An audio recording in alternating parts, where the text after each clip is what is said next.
नाज़रीन आदाब, मैं हूं सना वारिस। आप देख रहे हैं कर्नाटक महाराष्ट्र न्यूज। और अब खबरों की तफसील। डांस बार मामले में सुप्रीम कोर्ट ने महाराष्ट्र हुकूमत को हिदायत दी है कि वो जल्द अज जल्द डांस बार को लाइसेंस मुहैया कराएं। अदालत ने हुकूमत महाराष्ट्र को 12 मई तक तकरीबन 8 डांस बार को लाइसेंस जारी करने का हुक्म दिया है। इसके लिए डांस बार मालिकान को हुकूमत को हलफनामा देना होगा। इस मामले की अगली समाअत जुमे को होगी।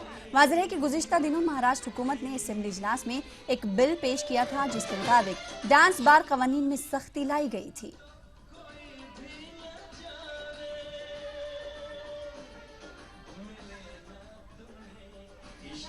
डांस बार को तो अभी भी मिल रहे हैं लाइसेंस मिल रहे हैं, वो शुरू कर रहे हैं, लेकिन हमारा लॉ एंड ऑर्डर और जो रूल्स एंड रेगुलेशन है उनको 100% फॉलो करना है। जो वो रूल्स एंड रेगुलेशन का वायलेशन करता है उनके ऊपर हम कार्रवाई करते हैं, और जो ऑनरेबल सुप्रीम कोर्ट ने दिया है उसके हिसाब से हम तो परमिशन दे रहे हैं। बीच में हमारा जो बजट सेशन थे एक नया कानून भी लाया है, और वो कानून अभी अंतिम तो राष्ट्रपति की साइन होने के बाद वो भी लागू हो जाएगा। तब महाराष्ट्र के मुख्तलिफ इलाकों में जबरदस्त बेमौसम बारिश हुई। अमरावती जिले में बेमौसम बारिश की वजह से कई फसलें बर्बाद हो गईं, जिनमें केला, पपीता और नींबू की फसलों को सबसे ज्यादा नुकसान पहुंचा है।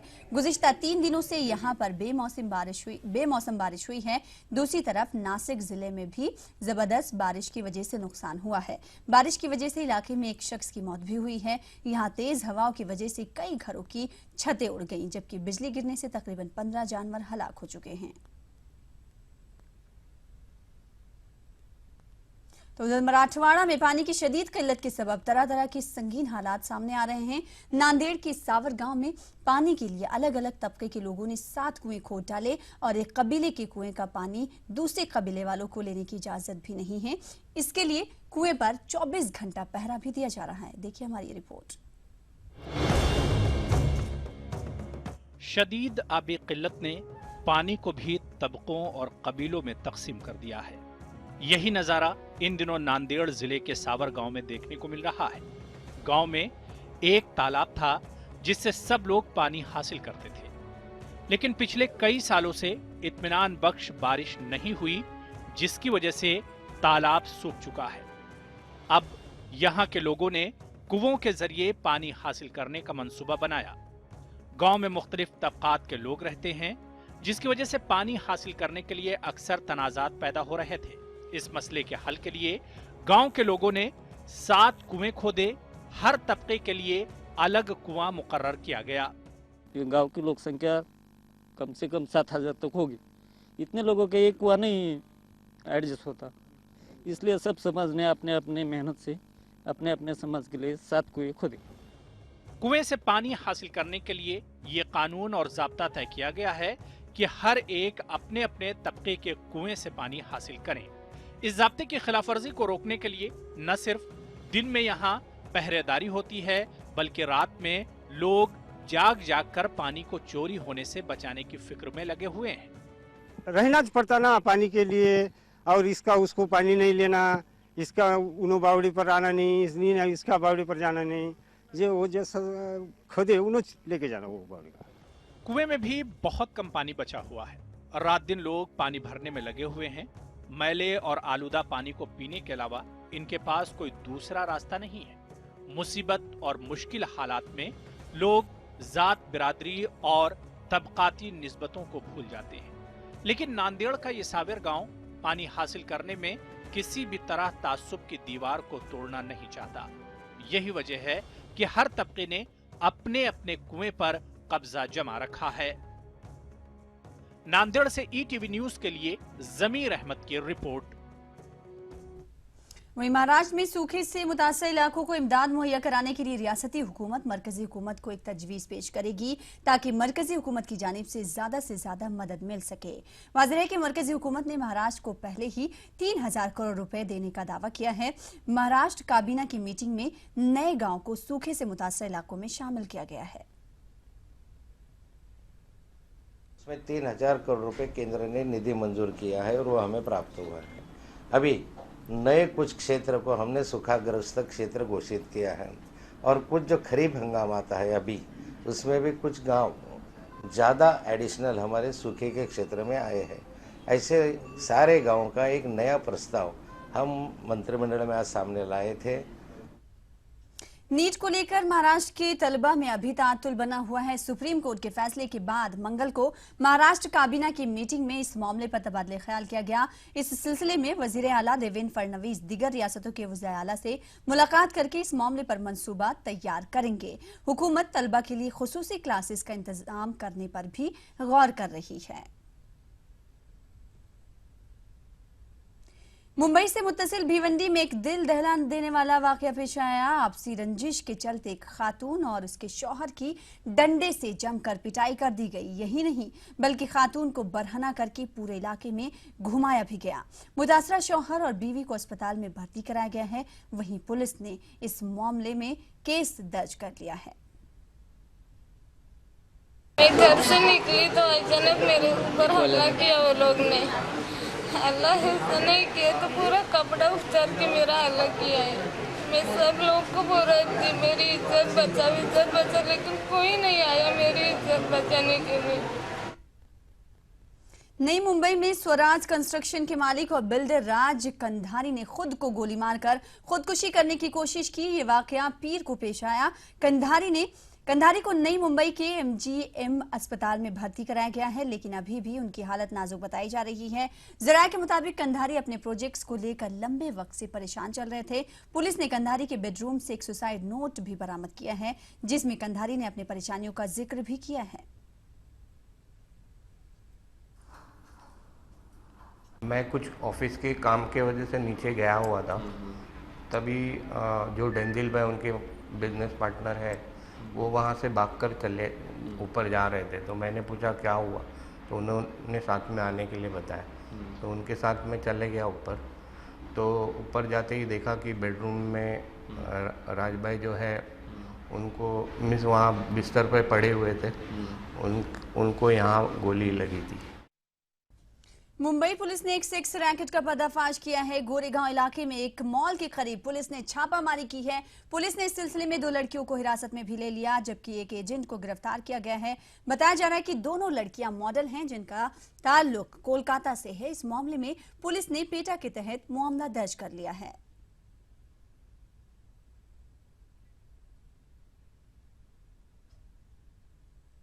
इसी के साथ रुकेंगे छोटे से ब्रेक के लिए। ब्रेक के बाद जल्द हाजिर होंगे।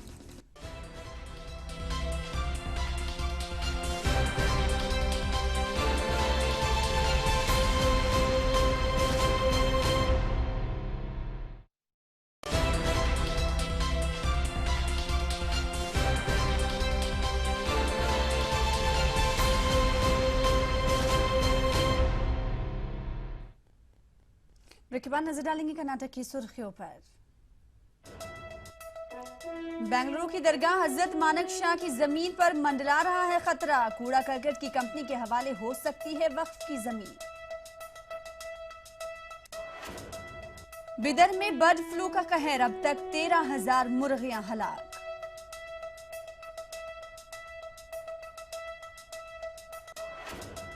मरहूम शायर इकबाल फराज के मजमूए कलाम का इजरा, इदारे फरोग उर्दू के तहत हुई तकरीर।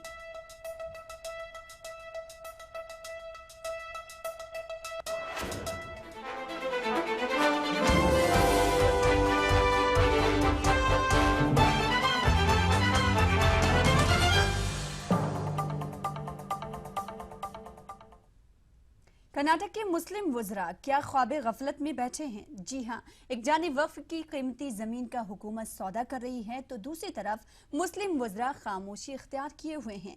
हुकूमत और मुस्लिम वज़रा के रवैये से रियासत का वक्फ बोर्ड इन दिनों सख्त नाराज है।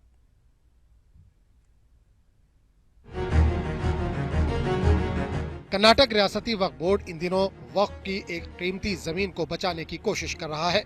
बेंगलुरु के मज़ाफ़ात में वाक़े हजरत मानिक शाह दरगाह की अराजी को एक निजी कंपनी के हवाले करने का फैसला लिया गया है। हाल ही में रियासती काबीना ने ये फैसला लिया है। बोर्ड के चेयरमैन डॉक्टर मोहम्मद यूसुफ कहते हैं कि बेलहल्ली देहात में वाक़े वक्फ की 9.5 एकड़ अराजी को हुकूमत डच की एक कंपनी के हवाले कर रही है। ये वो कंपनी है जो कूड़ा करकट को मसनूई अशिया में तब्दील करती है। ये जो जमीन है 9 एकड़ जो 30 गुंठे जमीन जो कैबिनेट ने मंजूरी दे चुकी है, ये सॉलिड वेस्ट प्लांट के लिए एक डच कंपनी को, नेदरलैंड की कंपनी को ये लीज को दे दिए।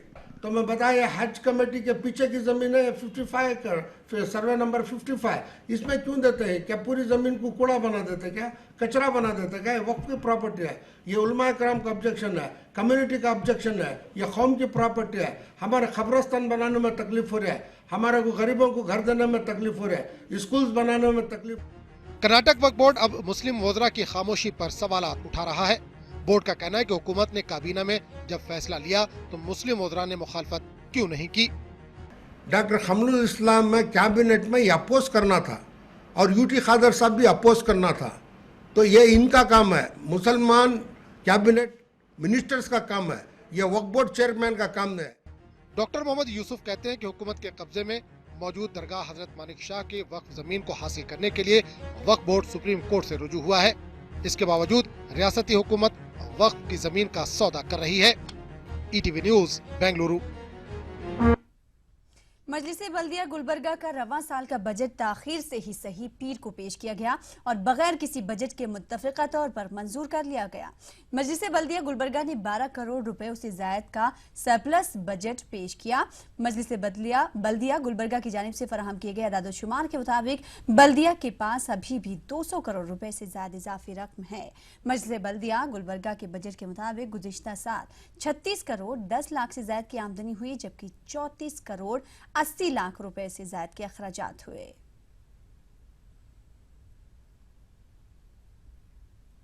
खबरें जारी रहेंगे, वक्त एक ब्रेक का।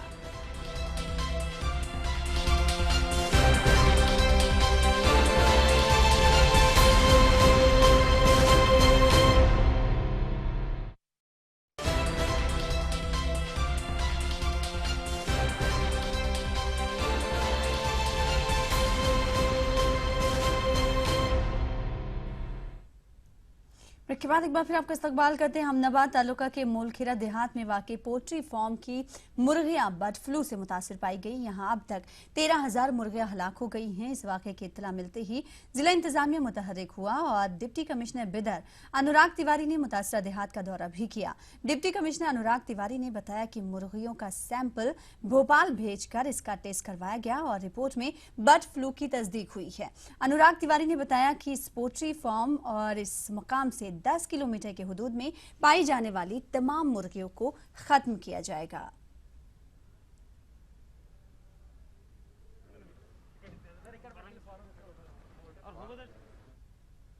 कर्नाटक के रायचूर जिले के 9 नामजद जेडीएस सदर विरूपाक्षी ने वाजे कर दिया है कि पार्टी में ओहदों को लेकर कोई इख्तलाफात नहीं है।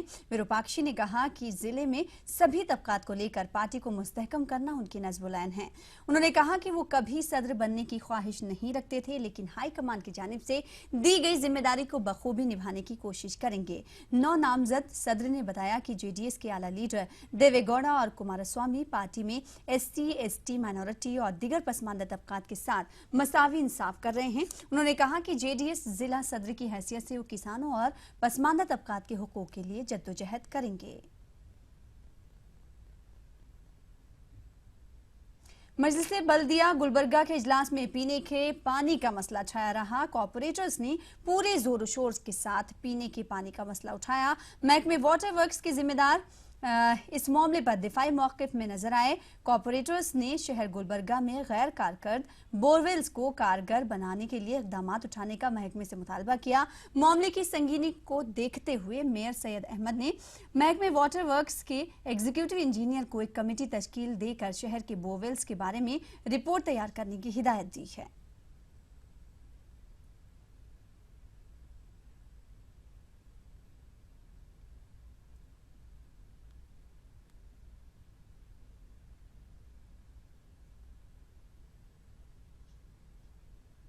कर्नाटक के शुमाली शहर हुबली में मरहूम शायर मोहम्मद इकबाल फराज के शेरी मजमूए का रस्मी इजरा अमल में आया। इस तकरीब में कर्नाटक में उर्दू अदब के फरोग में इकबाल फराज की अदबी खिदमात को भी नाकाबिले फरामोश करार दिया गया। तो आप देखें रिपोर्ट और मुझे दें इजाजत। आदाब।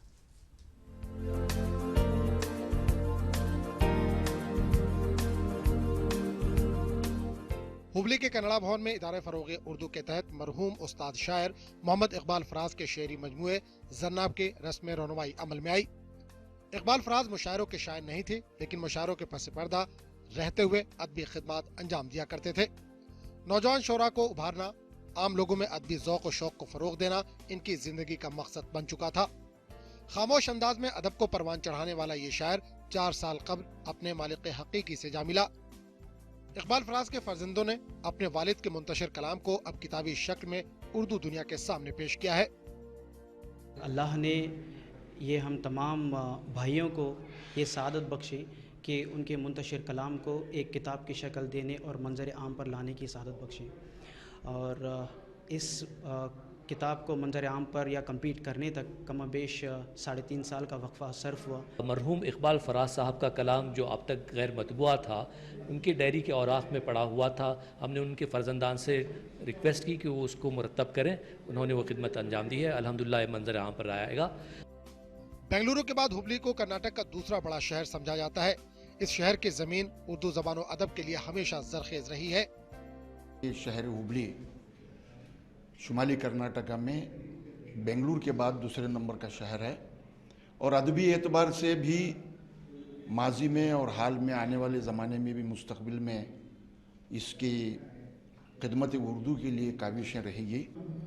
इसी उम्मीद पे हूँ दफन होऊंगा एक दिन, दोस्तों मुझ पे अभी तरस न खाओ कोई गर्मी। तो इकबाल यहाँ पर रहे, पैदा यहीं हुए। इकबाल फराज अदबी खिदमत उन्होंने अंजाम दी। तकरीब में कर्नाटक उर्दू एकेडमी के चेयरमैन अजीजुल्लाह बेग ने कहा कि अदबी हल्का मोहम्मद इकबाल फराज के मजमूए कलाम का मुंतजिर था। उर्दू एकेडमी इनके शेरी मजमूए को अवाम तक पहुँचाने की कोशिश करेगा। ETV news, Hubli.